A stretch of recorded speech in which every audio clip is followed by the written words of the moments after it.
അൻവറിന്റെ വീട്ടിലുണ്ട് 3 കസേര, അലിഫ് വാവ് യാ എന്ന 3 കസേര. അൻവറിന്റെ വീട്ടിലുണ്ട് 3 കസേര, അലിഫ് വാവ് യാ എന്ന 3 കസേര.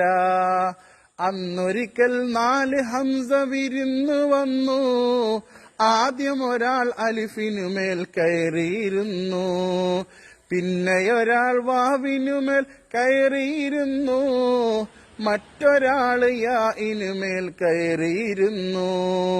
കുഞ്ഞി ഹംസ സീറ്റിനായി ഓടി നടന്നു, കുഞ്ഞി ഹംസ സീറ്റിനായി ഓടി നടന്നു, സീറ്റ് കിട്ടിയില്ല താഴെ കുത്തിയിരുന്നു, സീറ്റ് കിട്ടിയില്ല താഴെ കുത്തിയിരുന്നു.